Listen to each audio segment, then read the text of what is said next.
Yo, meet the king, he's saying I'm back. Funky fresh to death, I taught Saran how to rap. I'm hustling on the streets all day. Lights off in the crib, I got bills to pay.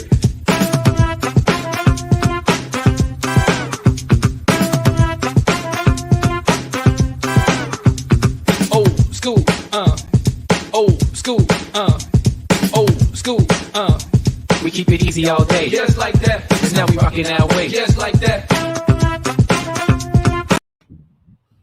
Hey, who'd you talk to? What's going on? It is me. It's me, Mike Lepre, the King Michael, here with Legit Fantasy Football, brought to you by legitpodcast.com, the show that started it all.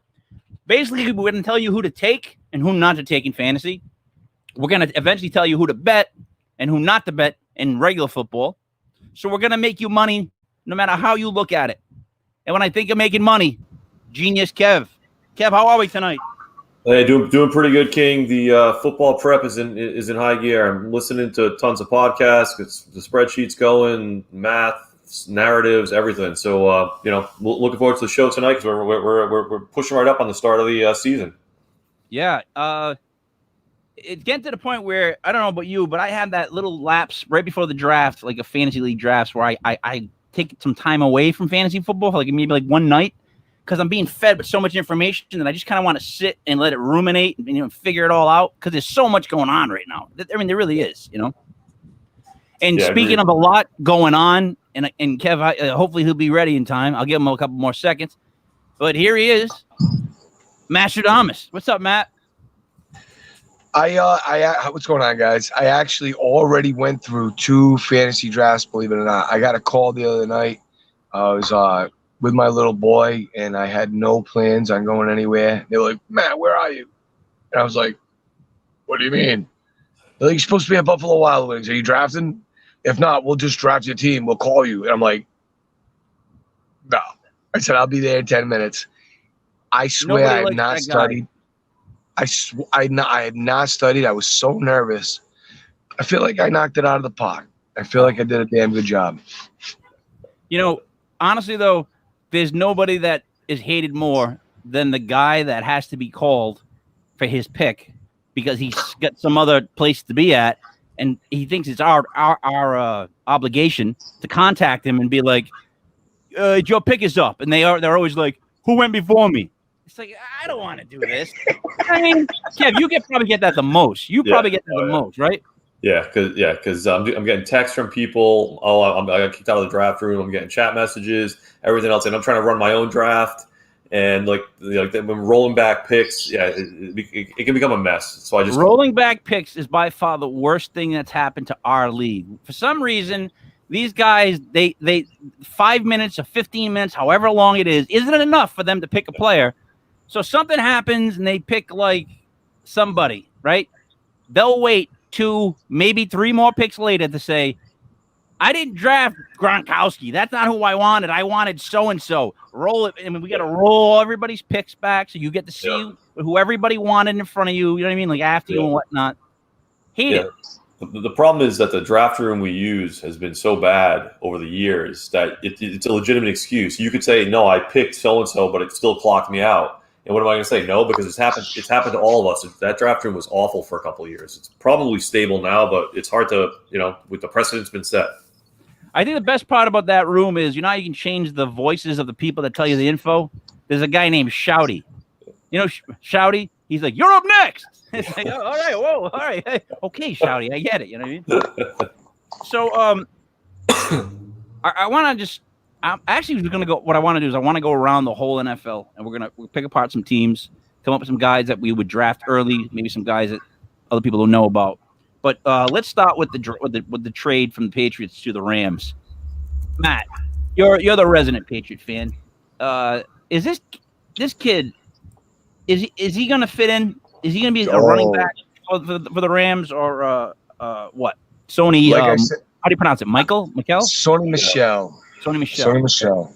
And like I said, I really like Darrell Henderson. I'm a big fan of Darrell Henderson. I had him on my team last year. He's very good. He's not electric.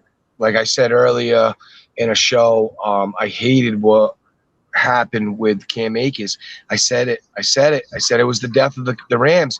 They seen it as a weakness.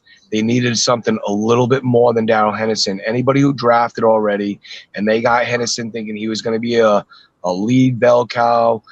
They thought he was going to be an RB2. That's now off the table. I mean, he could still be something, but they're going to be in a committee. And I think Michelle is a threat to take the role because the reason he got traded for one, was the playoff run that he went in. They won the Super Bowl against the Rams. The Rams probably looked at that tape of Michelle cutting him up in the Super Bowl. I'm telling you right now, there was a good chance for him to be the Super Bowl MVP in that Super Bowl. He was incredible. He got the only touchdown. He was very good on every run throughout that playoff. What I see with Sony Michel is a better all-around player than Darrell Henderson. I really do believe that. And what the Patriots were doing in the last preseason game is they threw at him 4 times. He got 4 receptions. They were showcasing him. There was never going to be a possibility Sony Michel was in this backfield going into the season. So I love it. It makes Damian Harris, who I picked on a team, the clear-cut lead back. Still a deep backfield, and I like I said, right? Cam Newton had a good preseason game. Everyone was like praising him.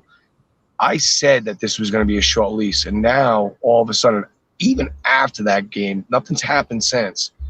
They're talking about Cam Newton handing off the job to Mac Jones, and that is because Mac Jones did what, King? 15 straight completions against your starting defense, 21 out of 23. We know that defense is definitely for real. So does this make Mac Jones for real? Does this mean Mac Jones can run that offense the way that he sees fit? Can Cam Newton do that? No, he can't. So here's what I think. I think that, yes, I think Mac Jones showcased his skills, and I do think that he should be considered for the Pro Bowl this year based on that practice that they had. I mean, we're talking about practice. I could go on and on about practice, but I won't go on about how good someone looked in practice. So, King, I guess when he cuts up your defense, you can say that. I guess you would say that. Just to make sure we're on the same page, once again, we started about the Sony Michel trade to the Rams and ended up on Mac Jones. In practice. So just a couple comments on that. I think everything M1 said about the Sony Michel stuff, I like, accurate. I agree with. I think Michel is more like Cam Akers than he is like Darrell Henderson. So there's a good chance you'll see him worked in, and then he could end up having that kind of run at the end of last season that Cam Akers had. So I definitely keep an eye on him. I still think Henderson is kind of 1A, but I think Michel could have a good impact there. All right. Before we move on, I wanted to start the show with this. Brother Ray wasn't here. He's still not here on time. He might not make it. So just for what's going on right now in the world and Afghanistan and for the troops, we're going to have a quick moment of silence and go back on with our football. So for everybody who's trying to get home safe, we hope you do. Here's a moment of silence.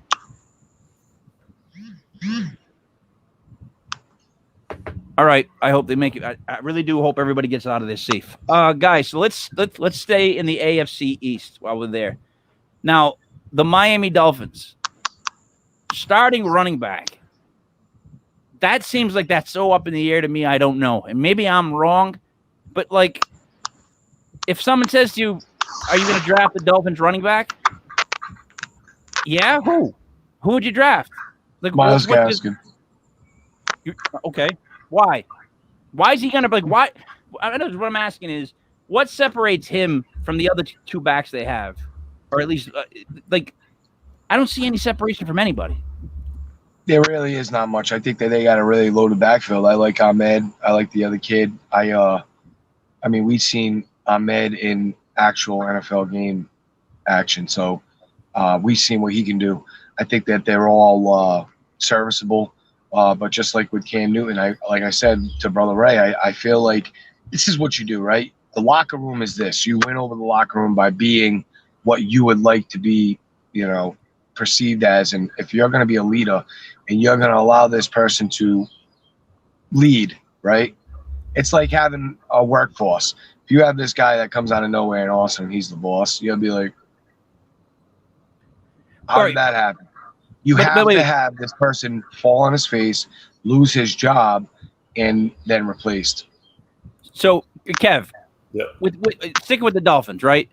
You got Myles Gaskin, but then you got like a guy like Malcolm Brown, who he's not sensational, but he's one of those guys that just he's still there and he's still a very valuable running back. So, can you see what I'm saying with the Dolphins? Is a little tricky. Yeah, it's definitely tricky, but I would try to stay from all of them. To be honest, I mean, I think Gaskin is probably the one with the most upside, just because he's a known quantity. But Ahmed, you saw last year also. If you're drafting Myles Gaskin and it's not very late in your draft, or Ahmed or Malcolm Brown, you're making a mistake unless you're in the later rounds of your draft. That can't be your RB2. It's going to be your RB3 or later. Anyway. That's great.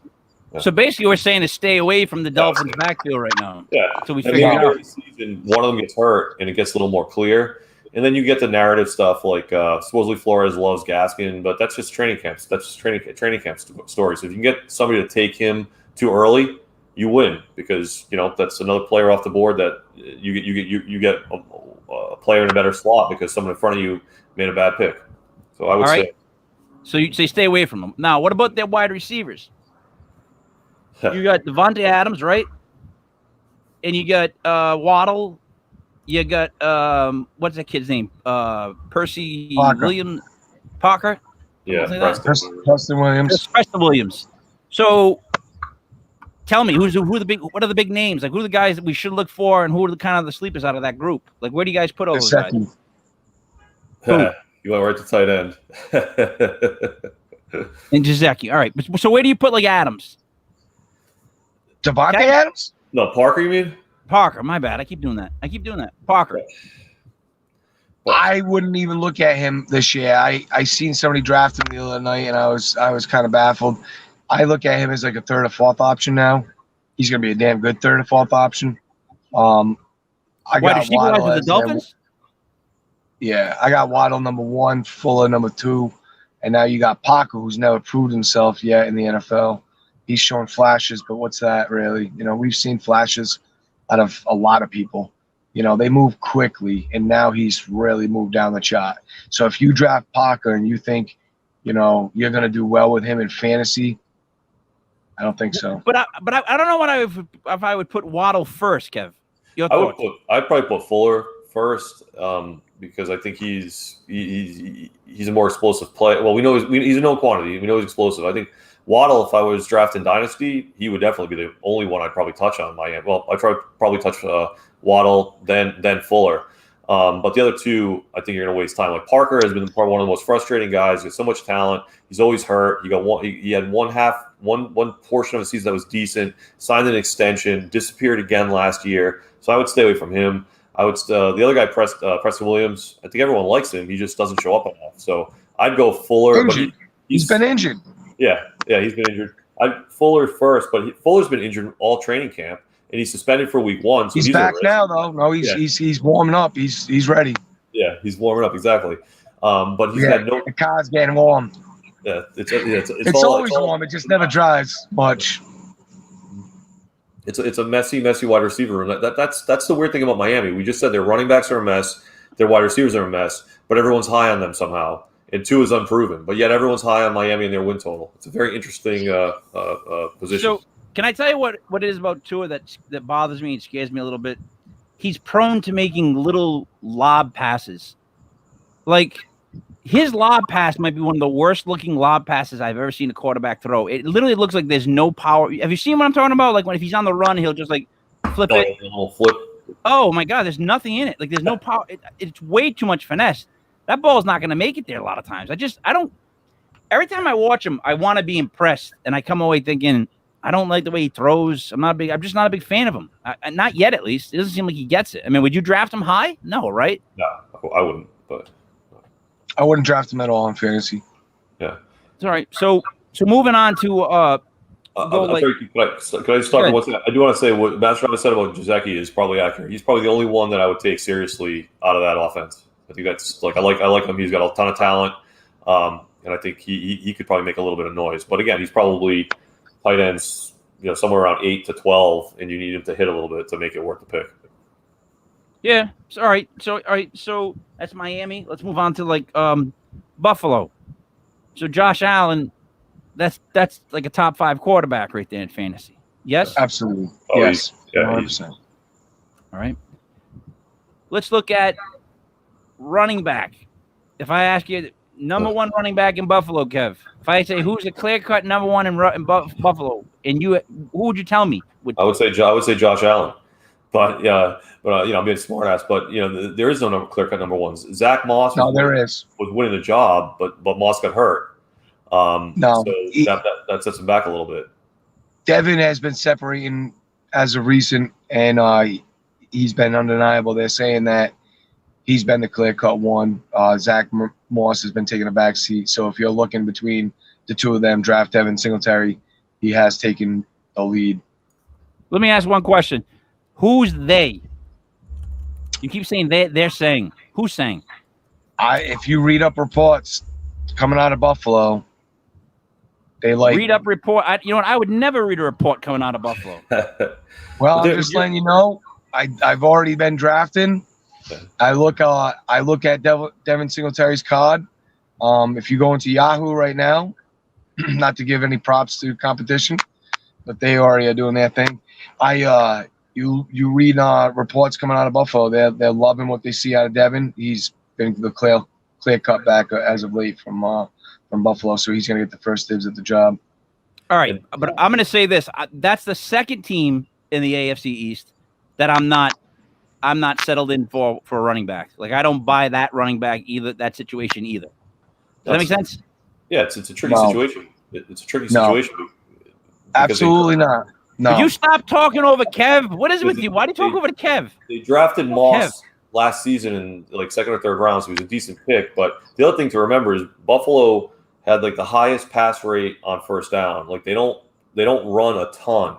So this is one of those teams where you may want to look for who's a pass catching back, and if that turns out to be Singletary, he's probably a better pick. But the other thing is around the goal line, Josh Allen runs it in a lot. So they're again running backs that you're not going to be able to depend on them. They could be your running back 3 unless you go like a very heavy wide receiver draft, and they could be maybe a running back 2. But I wouldn't count on either one of them to win your league.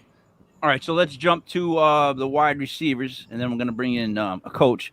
So the Buffalo wide receivers. Let's get past Buffalo. Stephon Diggs, right? That's all right. Kev, you just gave that look. So you feel like I do about Stephon Diggs. He's a little overhyped, right? No. A little. All of a sudden he's like now one of the best in the league. Like, you know what I mean? Like, and I think he's doing well with Josh Allen throwing is what I'm saying. That's all I'm saying. I've always loved him. Yeah. He was one of the best in the league in Minnesota.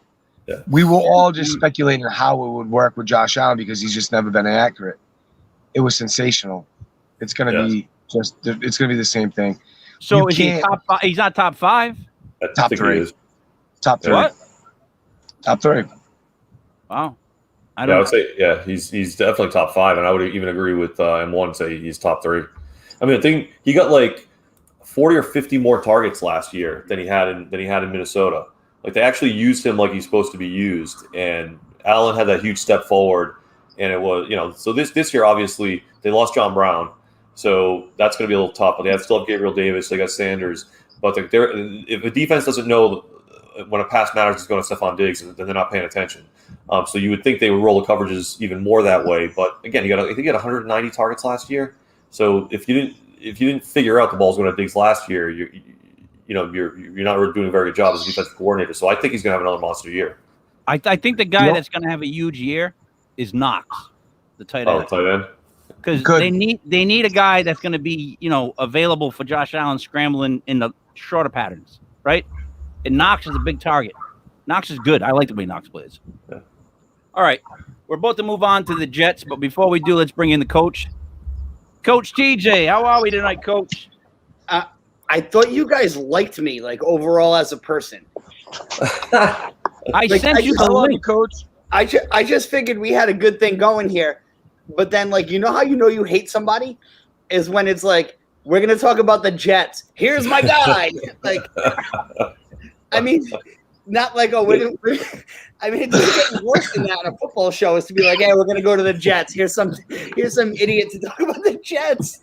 Well, I didn't say, speaking of how bad the Jets are or any kind of thing like that.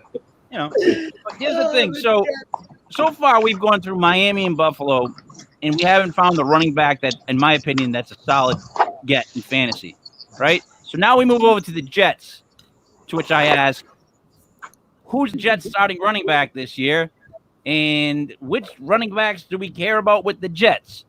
Kev, would you want to speak on the Jets? Yeah, I'm very big on Michael Carter. I think he's a great. He's got a ton of talent. And unfortunately, we always say you get drafted to the Jets, your talent gets cut in half. But assuming that doesn't happen, he was the other North Carolina running back with Javonte Williams. He was great in college. He's going to translate well to the pros. I think you grab Michael Carter, stash him, and maybe second half of the season he wins you your league. I'm really kind of high on him this year. Coach TJ, how do you feel about him? Because I'm not in the same camp. But go ahead. No, he's tiny. Like he's small. He's a scat back. On a good team, he's a third down back with some explosiveness. But he's a 4th round pick. They didn't take him. They didn't take him in the 1st round where they're like, we need you to do anything. I don't know. The Jet situation's bad because they're going to be a bad team. I will say this. I don't love Coleman. I mean, I've had him on fantasy teams in and out over the years. This opportunity-wise, maybe he gets more opportunities because he can catch the ball a little bit. But I don't love anything going on in New York on that team anyway. And as far as Kitty, they're little. Like I feel like you're going to get 2-3 guys with 400 yards, between 400 and 800 yards on that team. And in fantasy, that's really hard to win with. Matt, what do you think? I love Michael Carter. Michael Carter is not only elusive, but he's got the most broken tackles, and what he does after the broken tackles is great too. I think it's going to translate to the NFL. Him and Williams, just 2 backs that are going to translate well to the NFL, and I think he's more skilled than Michael Perrine, and he's going to take the lead sooner rather than later.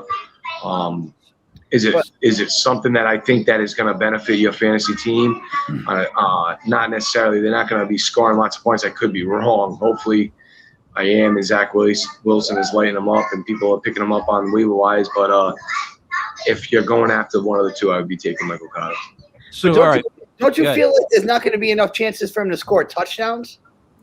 Like, he's the kind of guy you pull when you get inside the 10-yard line, and they're not going to get there an awful lot anyway. So he's going to be too big play reliant for me. So I'm 100. I'm 100% in agreement on this. I don't see them as having a lead bell cow back. Like I see them making the call to hello, is this Frank Gore? You know what I mean? Like they don't have that guy, and he's right. When they get inside, even like the 15 or the 10, the 5, you're gonna want to give it to someone else. And that kid, I mean, elusiveness isn't what you want near the goal line. So take those touchdowns out of the thing.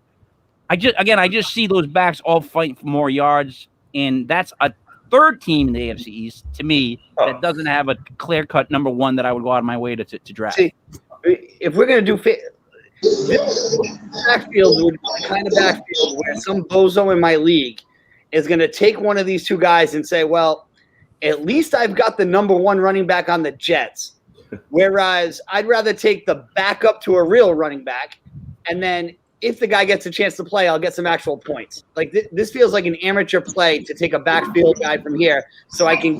I get the Jets running back. Oh, yeah, awesome. Cool. Thanks. All right, so Zach Wilson, would anybody entertain him? That's not something that I would draft. I don't care how he looks. There's 2. It's like 2 little kids are in the backfield. The running back and him. It's like there's 2 young kids. They're thinking about a kegger and they're in the backfield together. Like it just doesn't seem. And it's the Jets. Like, and then they just bring – no, that's not – it wasn't it. Yeah, didn't they just bring back Matt Cavanaugh to be the offensive coordinator? Wait, hold on. Didn't they just do that too? I read that, right? Matt?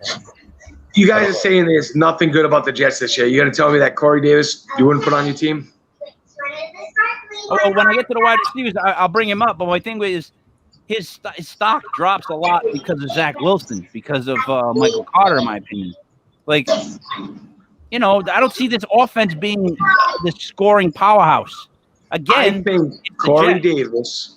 Davis is someone who you can bank is going to be there late in your draft Yeah, and can win you weeks. I guarantee you that. I'll agree on that. He's going to be in there late, and he probably will be a good pick late. But again, is there a clear-cut guy, Kev, you would take No, wide receiver-wise from the Jets? no. The only, and again, this is another rookie, is like Elijah Moore. Like, but you're talking deep sleepers. I wouldn't draft. To be clear, I wouldn't draft Michael Carter or Michael Perrin with any pick that mattered. Like, it would have to be late in the draft. It'd have to be like kind of a sleeper type player that they want to check out. And I think Elijah Moore actually is very talented. I think he's going to go right into the slot very, very quickly. I think he's going to get a lot of targets, and I think that could work. Again, I don't think he's going to have 1,200 yards and 10 touchdowns, but if he comes on in the second half, I think he could help you. See, the reason I started with the AFC East, because then now we can move quietly to the Patriots.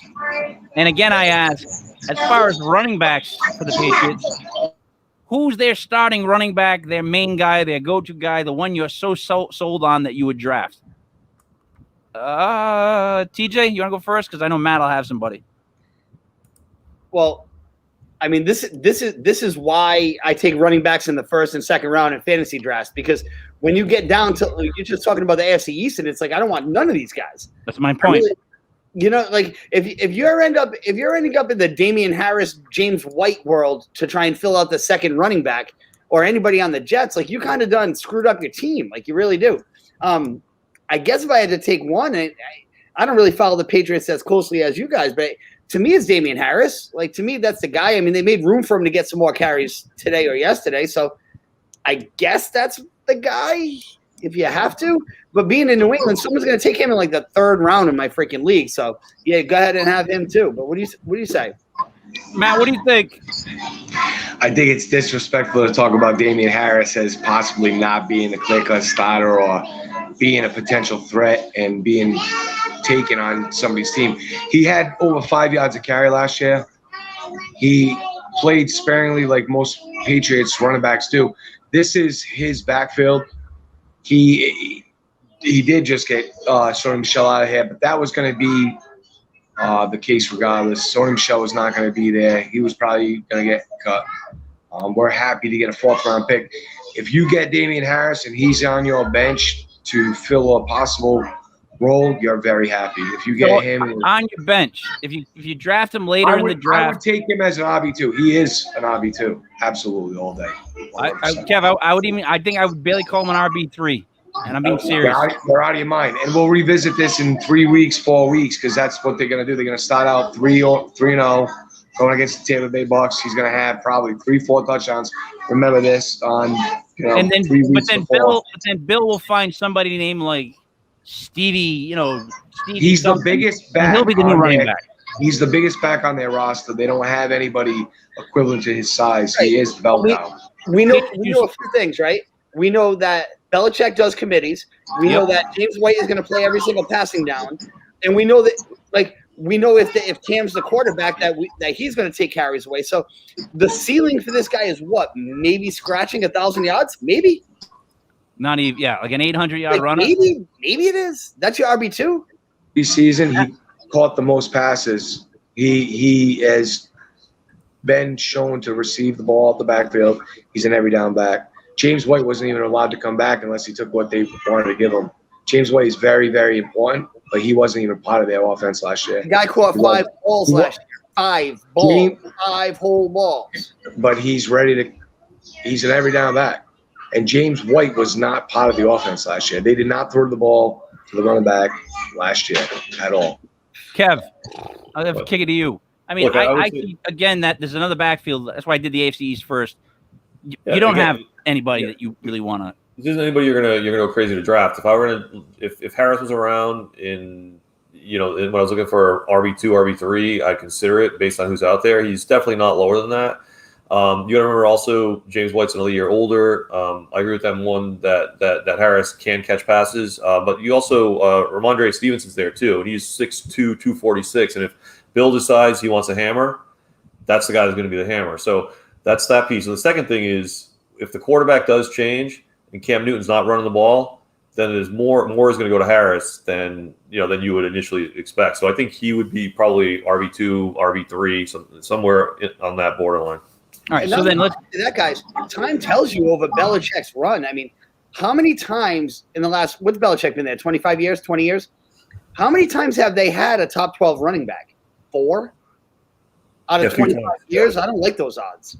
Like all kinds of bodies. All right, so let's move to their wide receivers. Patriots, which wide receivers jump out at you that you want to draft right away? None. Zero. Zilch. Zero, right? So who's going to be number 1 if we had to take a guess? Matt, you're the Patriot fan. It's going to be Jacoby Myers. But I would think that later on in the year you're going to see relevance out of Nelson Aguilar. I think he's going to be with Mac Jones. He's going to be the guy.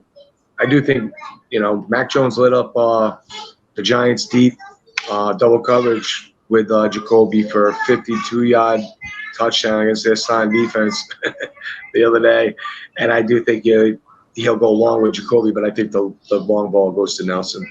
Are you talking about practice again? Is he talking about practice? Just wanted to stick that in there. In this freaking practice? Just wanted to stick that in there. Hold on.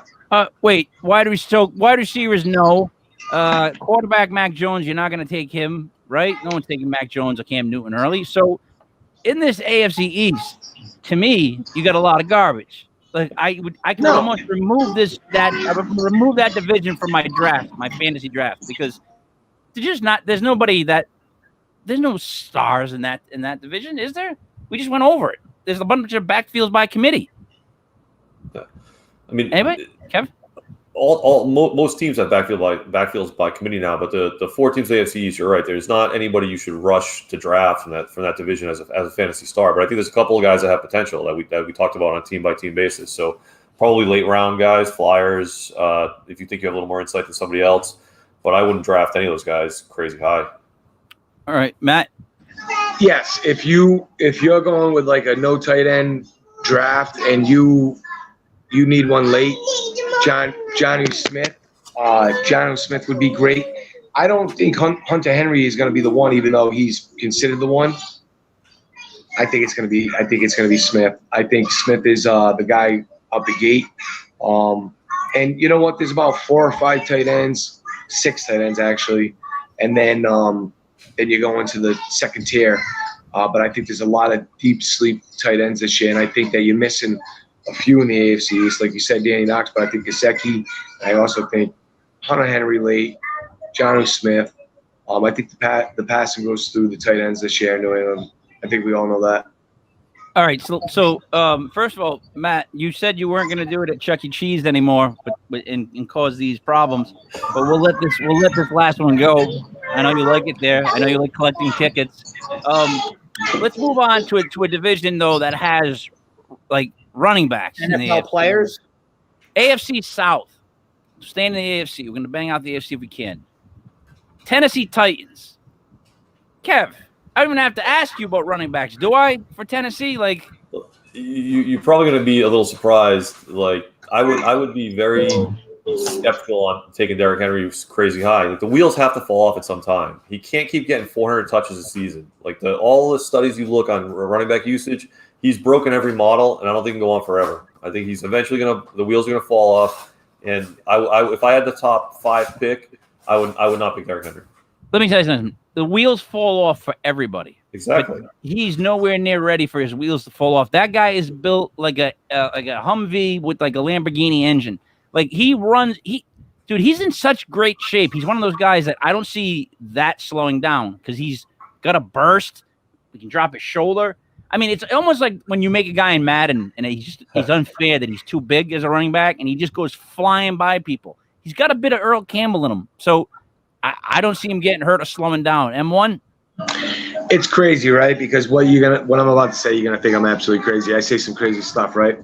If there's any other year, and I'm totally like, I want Derrick Henry this year. I think if you have Derrick Henry, all these years you like Derrick Henry, this is the year to own Derrick Henry.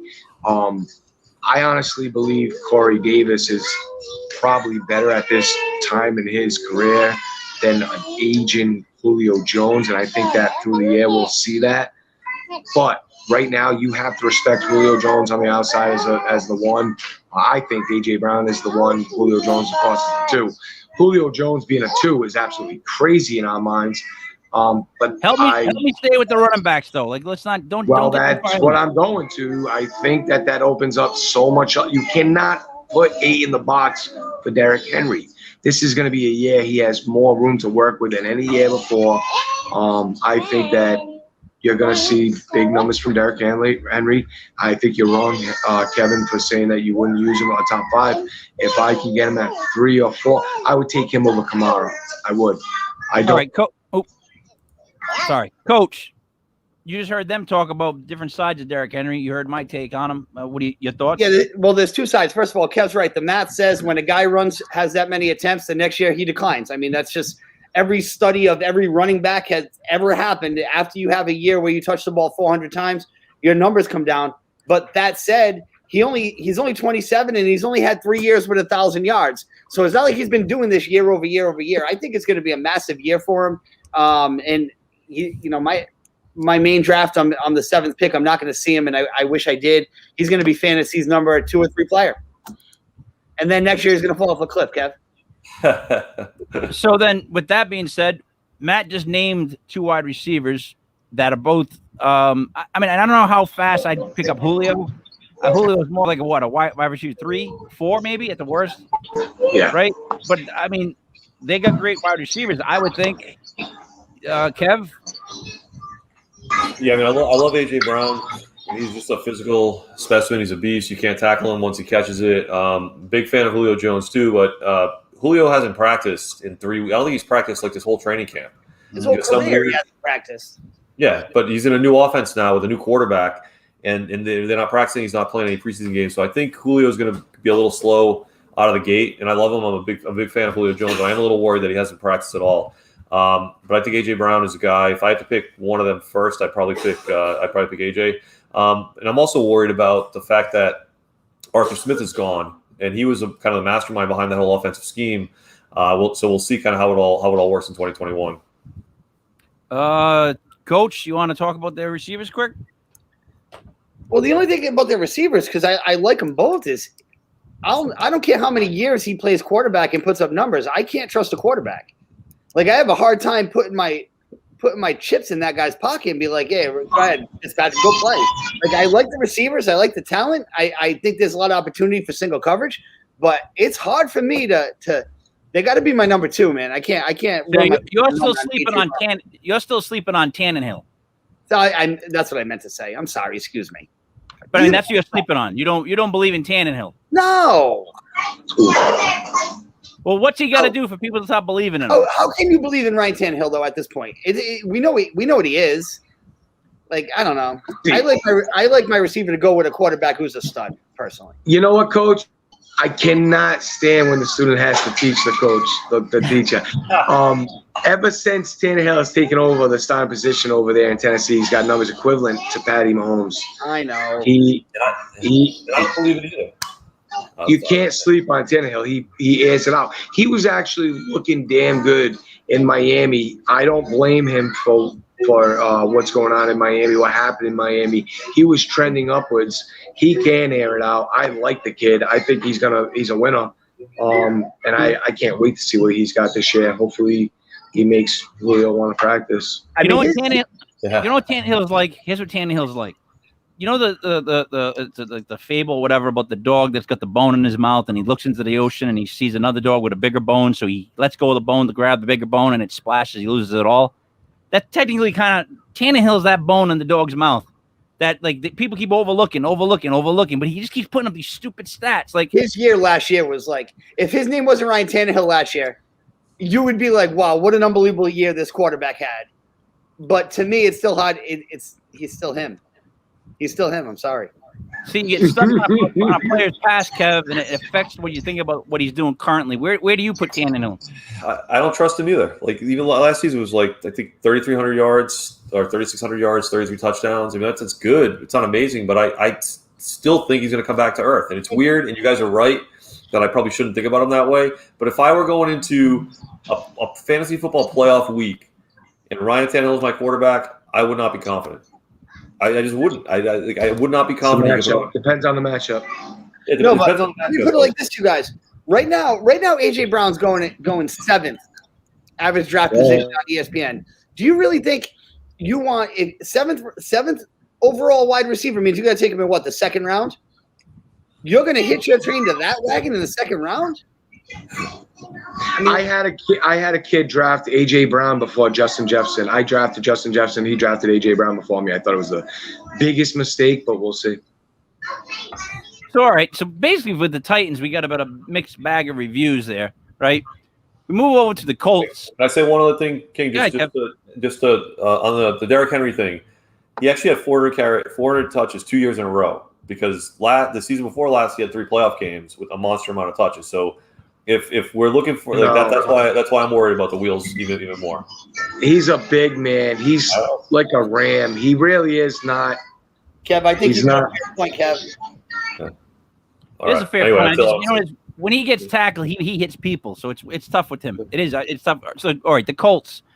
Jonathan Taylor, clear-cut number 1 there. I think everyone would agree. This kid has superstar-type potential, I think, within that system. Anybody? Matt, you want to go first? JT's the man. They're saying Carson Wentz is going to be back. We'll see, if they're rushing him back. They said he's been playing with this injury, so we'll see what he brings to the offense. I know what JT brings to the offense. I think he's top 5 potential. I think he's right there after Derrick Henry. You can make a clear-cut case for him. And because of strength of schedule, I think he goes against the worst NFL rush defense in the Jaguars twice a year. Then you got the Texans, who they're definitely probably going to take 2 from.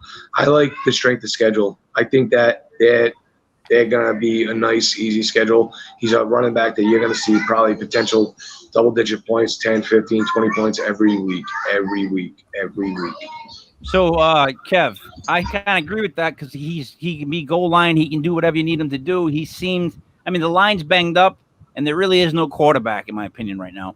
So that hurts. But yeah, I'm all. I'd be in on him also. And King, I'm sorry, I got to ask. This begs the question: why did you trade him in a keeper league? Because I traded him for the first overall pick, and I got a 4th and a 5th round pick. All right, so I get Najee Harris plus for Jonathan Taylor plus 2 more picks to fill out my team before I have nobody. So I'll take Najee Harris honestly right now as a rookie, even over Jonathan Taylor. All right. That's how much, and I traded him to a Colts fan. Yeah, that's how that works. Which is the way to do it. That's definitely really how fantasy football works. You got to find out what team they like, and then work that angle because he thought giving up the number 1 pick overall in a 4th and 5th round, was worth it for Jonathan Taylor. So he loves Jonathan Taylor. You can't complain that he's not one of the better running backs, but I like Najee Harris in the long run. Coach. The Jonathan Taylor and the Colts? I'm sitting there at 7 in a 12-team league. I feel like he's going to fall to me. I was hoping to have someone with more of a track record, I guess, but he's probably going to fall to me based on the league I tend to talk about. And he's an ace. The only thing is, I know in Indianapolis they like the other 2 guys, and that always kind of makes me nervous because they do. Like, I don't know if the kid fumbles twice in week 3, right? Does that mean I'm going to start looking at Marlon Mack and start worrying about, making a bad draft pick? So I think that's a reasonable thing to worry about. But yeah, he's a 1st-round pick. I think no one will dispute it. Coach, if I'm at 7, I would think possibly in Nick Chubb, he could potentially fall to you. He goes around 6. No, it will not be. It will not be. He won't. I'll tell you about that. On Bar Fongool, you'll have to tune in later for that. All right, man. Well, I will. I will tune in. All right, so take away the quarterbacks, the Colts wide receivers. Here's the thing with the Colts wide receivers and why I get nervous. Because every year you'll have, like, a guy like Paris Campbell come along and steal a bunch of receptions. Like, different guys like that just step up. Is that guy Zach Pascal? That was his name? Something like that? Like, these are guys that just every year they pop up and they steal a bunch of receptions. And T.Y. Hilton, to me, has not lived up to what I thought T.Y. Hilton was going to do. So who should I be overly impressed with on the Colts offense? Kev? Michael Pittman, that's your guy. If you're going to go with a Colts wide receiver, you go with Pittman. He was a rookie last year. He got hurt also, but he's looking good. He's got, he's not the fastest guy in the world. But he gets separation. He's a good guy at like point of the catch. I would keep an eye on him. But you're right. T.Y. Hilton just totally disappeared. I don't know what happened to that guy. It's like he aged 30 years in the last 2 years. I don't understand it. So I would keep an eye on Michael Pittman for kind of a late round guy. Coach? So I have this thing with wide receivers because I'm a basketball coach where I always want like the guys that are massive, long. I'm in the club of like having my receivers will look like the front line of an NBA team, and my receivers always suck. So with that said, I'm going to do my best to avoid Pittman because he just looks like a basketball player to me. But at the end of the day, when it gets to round 5, I'm going to take him because I'm a sucker for 6'4" wide receivers with big hands. Matt, your thoughts on the Colts receiving core? I've been through 2 drafts. The only receiver that I've seen taken from the Colts so far was T.Y. Hilton, which I disagree. I think that it should be Pittman. He's not getting taken? No, nobody's getting taken. Nope, he's not getting taken. Oh, he's draftable. Oh, I'm sorry. Yeah, I think he's draftable. I think he's serviceable on any team, and I think he's going to provide points. But I've not seen him taken. All right, but let's move to another team. Let's move over to the Houston Texans. All right. Like, are there certain teams you just avoid in fantasy football, or like, because with the Texans, who's their running back, Matt? They don't have one, but I will say this, right? This could be the biggest potential steal of the draft. Say Derek Watson does play, right? You take Cooks around 106. That's the biggest steal of the draft. Biggest steal of the draft. That's like a late round steal. I get it, but like huge. Anybody on this team at all, Kev, that you go, yeah, that's the guy. That's the running back. That's like. I think their running backs are David Johnson, and I forgot the other guy. And if they cut David Johnson, what? Philip Lindsay's there. Yeah, Lindsay. Actually, I'm sorry, I can't believe I forgot his name because I would actually consider Philip Lindsay as one of these flyer guys because he catches the ball in the backfield. He was in Denver for a little while, but their offense is going to be a disaster. You're betting on the fact that they're going to be behind the whole game. He's going to catch dump offs because he's more of a third down type than David Johnson. And that's how you're going to get your points. But it's always very frustrating and risky. But he could end up with like 65 catches and 600 yards rushing just because he's on the field all the time because they're playing from behind.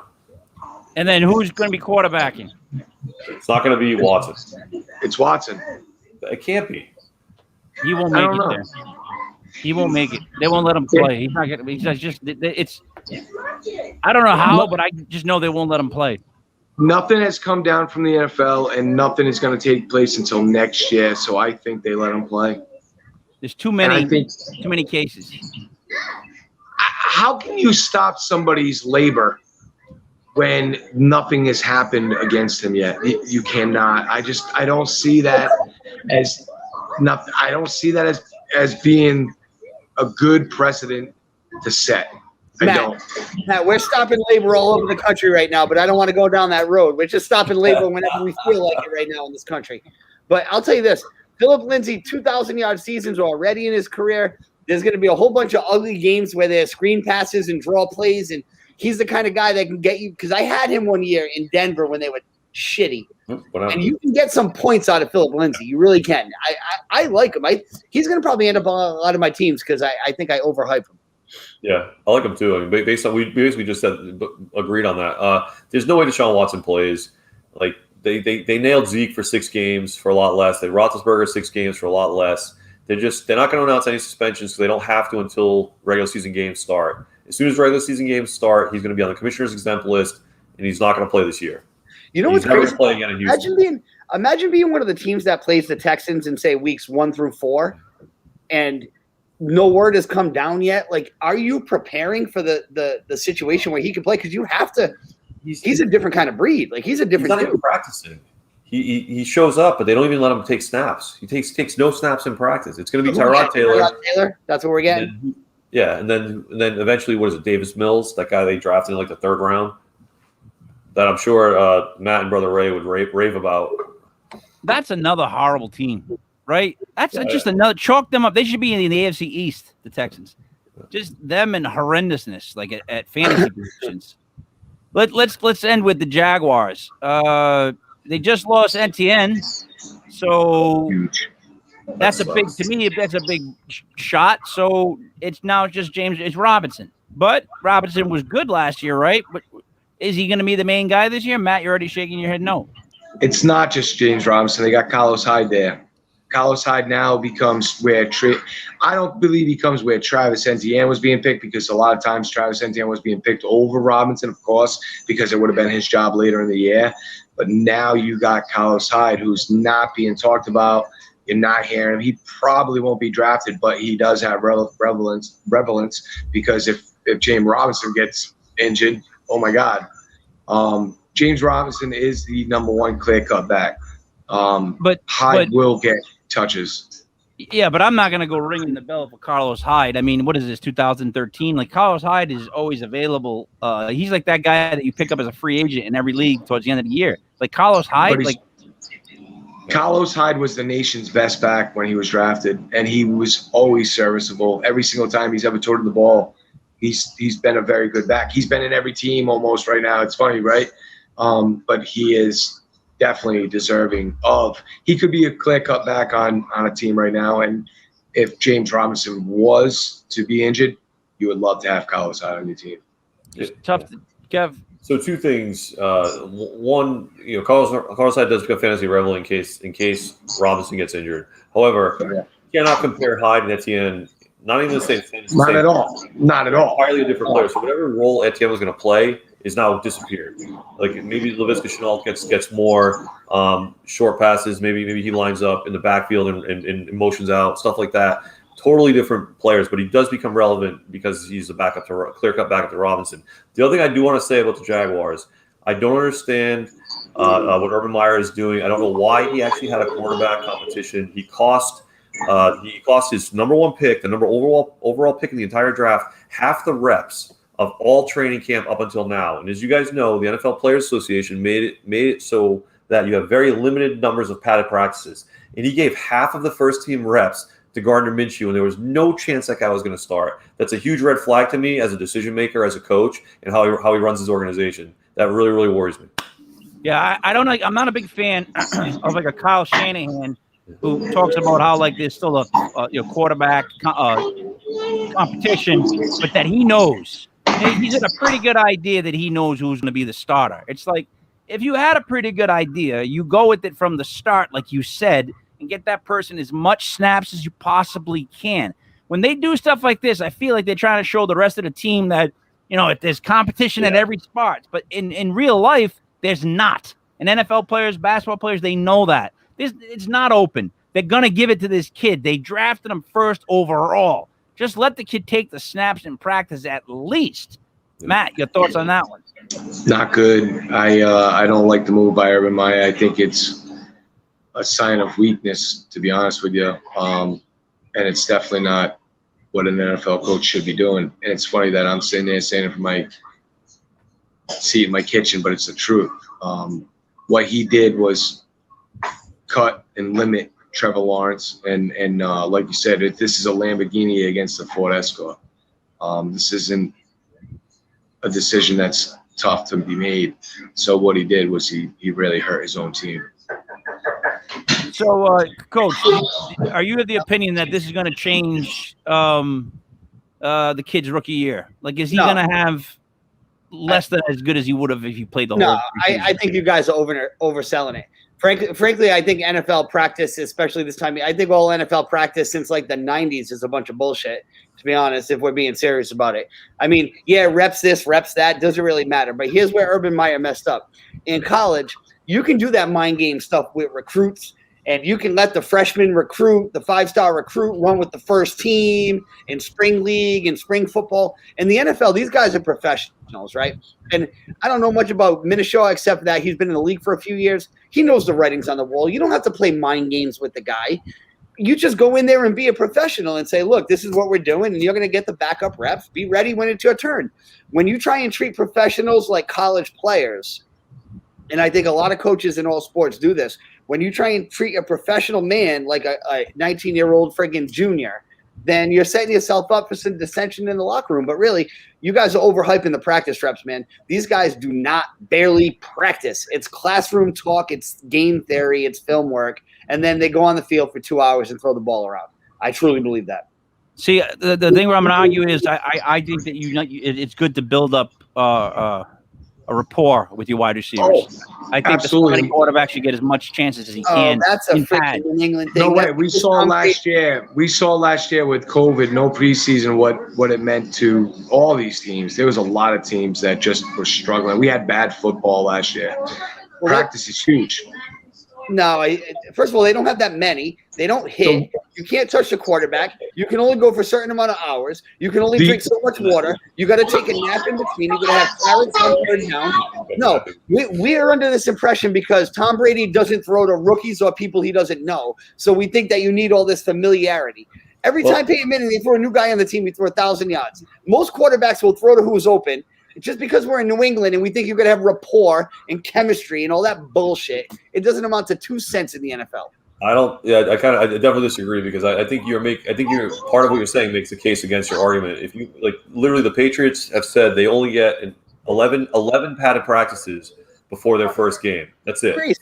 So why would I want to waste, and the Jags are in the same boat, why would the Jags waste half of those snaps? Every snap matters. They're all very valuable. Half of those snaps on a guy that's definitely not going to be your starter. But Kev, so I agree with a lot of what you said. Kev, if you're telling me there's only 11 padded practices, you're telling me none of them are valuable. No, that means they're all really valuable. Every single snap and every single practice is valuable. And if you don't think, absolutely. And if you don't take that time as such, you're already a loser. The Patriots and the way that they practice is head and shoulders above the way all the teams practice. It's like boot camp. Good anymore. We've seen time after time high caliber players saying, I do not want to practice or play for the Patriots. And there's a reason. They boot camp you. They boot camp. Yeah, they boot camp. Here's my question. If Aaron Rodgers goes to the Jets tomorrow, is he not ready on Sunday to play a game? Or does he need reps to build rapport? No, Matt's you listen. Here's the thing I do know. Quarterbacks, the good ones, they know when certain receivers cut, when they come back, when to throw on the off shoulder, the back shoulder, the backside pass. Like these are things you learn from playing with wide receivers for a while. So you're a rookie coming into a league where everything's going 700 miles per hour. You figure you'd want the most snaps of that kid. He sees it coming at him, and he knows where his guys are going to be, and he just gets that extra. We just spent time talking about the Texans and Watson, right? He hasn't practiced the whole preseason, right? Is there any question in your mind he can play week 1 with no practice and come out and ball? Or do you think he needs to build rapport? Yeah, I think he might not have to knock the dust off and the rust off, whichever one you want to rhyme it with. I think he gets hit the first time, and it's the first time he's been hitting so long that he's mattered so much. If all that stuff you guys are saying mattered so much, then you would see these quarterbacks playing in the preseason. Because they get 11 padded practices. Now you've got 4 dress rehearsals, and you can't get a starting quarterback to play past the series. Yeah, but you just use Deshaun Watson as an example. I think situational. I think what you're talking about is situational. When you got somebody like Zach Wilson or Trevor Lawrence, they have to be practicing. Every single rep matters. Mac Jones, everything is. When you're talking about Aaron Rodgers, of course he can come in there and play on Sunday, and probably doesn't even matter who he's thrown to. But it's all situational. I do think every single practice matters. I want to be comfortable to know the answers before the test. I absolutely. Yeah, that's all happening in the field room. Then why don't they play in the preseason? Why don't they? You have walkthroughs, pattern practices are good to get hit, but you absolutely, it's all X's and O's with football. Absolutely, you have to know where you are in football. It's a really what Coach brought up about preseason and what Matt Strom's bringing up about the practices is an ongoing debate right now. It's actually a really pretty high profile debate now because with the lack of a preseason game, you're going to get some teams, and Sean McVay started this, where the starters don't play any reps at all in preseason, and they're like, we'll work it out. Then you got other teams, we always mention New England, but Kansas City does the same thing. Mahomes played. Then you got a weird team like Chicago where Dalton's going to start the season, but he played preseason game 2. He's not playing preseason game 3, so he's going to have a 3-week layoff. There's a lot of different stuff going around. And one of the things I thought was really funny today, Reggie Wayne was like, I think I would probably need at least a few reps in preseason with against a defense and get hit a little bit and have somebody else that not somebody that I practiced against every single day line up across from me. And so, and Tony Dungy agreed, and whatever. But that's just an example. I'm sure you can find a lot of people that say the opposite. But it's a really, really good debate. I'm kind of glad we're talking about it. I am firmly behind the fact that you need to get reps in football. What I know about football is that's the one sport. And again, you said it right there about getting hit. It brings that into play. Like, it's the only sport where even in practice, you're not getting hit. Like, it's the speed and literally, you're not getting knocked out of your socks. Like, it's welcome to the NFL when you get in there and Zach Wilson gets hit the first time. That's totally different. Wait, but that's not happening in practice, and that's what we were just talking about. The question was, does Trevor Lawrence need to practice? My answer is no, because he's not getting hit there anyway. So all that shit you're saying about getting hit, then he should be playing the preseason. So, he should be playing. It's about going through the motions, the fluids, knowing when your receiver likes to have the speed of your receiver. I mean, you know he's there. But anyway, the point is, they should have made the kid the starter from day one, because Minshew knew he was the starter day one. And to play toy games with friggin' grown-ups is stupid. It never works in sports. Kev, I'm gonna say, good. Oh, go ahead, sir. I'm gonna just say Minshew. It's pronounced Minshew, not Minshew. He's not. You make him sound like a hockey player from Chicago. I think we're talking about a couple different things. We probably have a much longer conversation about it. Yeah. Value of practice reps, which I think M1 and I completely agree on the value there, and the value of preseason. I think I think that's valuable too. I mean, you can't play them all 4 games, but at least having your starters go a quarter or something to get the feel and get the flow of a game, I think is valuable, because you drop 2 quick games, you're 0-2 because you didn't have chemistry. You're in trouble. You're in big trouble. I'll tell you this. They talk out of both sides of their mouth, because they'll tell you on one side of their mouth that you need practice and we need practice and we're going to go to the bargaining table over more practice. And then when you got your 4 dress rehearsals, you're like, yeah, I'm not going to play anybody and I don't really care. So which is the NFL? Anyway, guys, I got to run. Bar Fongool's coming up in 10 minutes? It should be about 5-6 minutes. We're doing that. Good night, guys. All right. You guys got anything you want to say before we sign off for football, Kev? No, I think it was a really good conversation. I like the way we went through the teams. I think we should keep doing it. I think we need to do it a little quicker. But I think it was very helpful to hear other informed people's thoughts on the different teams. I look at practice. You wouldn't find diamonds in the roughs. I do think that the interaction of the teams is also very valuable too. And that's also, you see a lot in the inter conference playing, practicing. They learn a lot about their teams. Sometimes you don't really want to or feel the need to put your players in harm's way just because it's a game. You got to practice, and you see it there.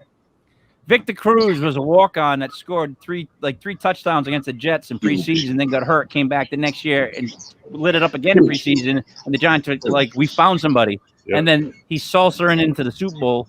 That's the next thing that happened. So, yeah, I agree with practice and finding people like that. Huge. All right. So, stay tuned. We're going to have Bar Fongool, an open sports forum, coming up next here with legitpodcast.com. So, for the Genius Kevin Mastradamus, it is me, Mike Lepre, King Mike Hill. This was Legit Fantasy Football. Stay tuned for Bar Fongool. We will see you on Sunday.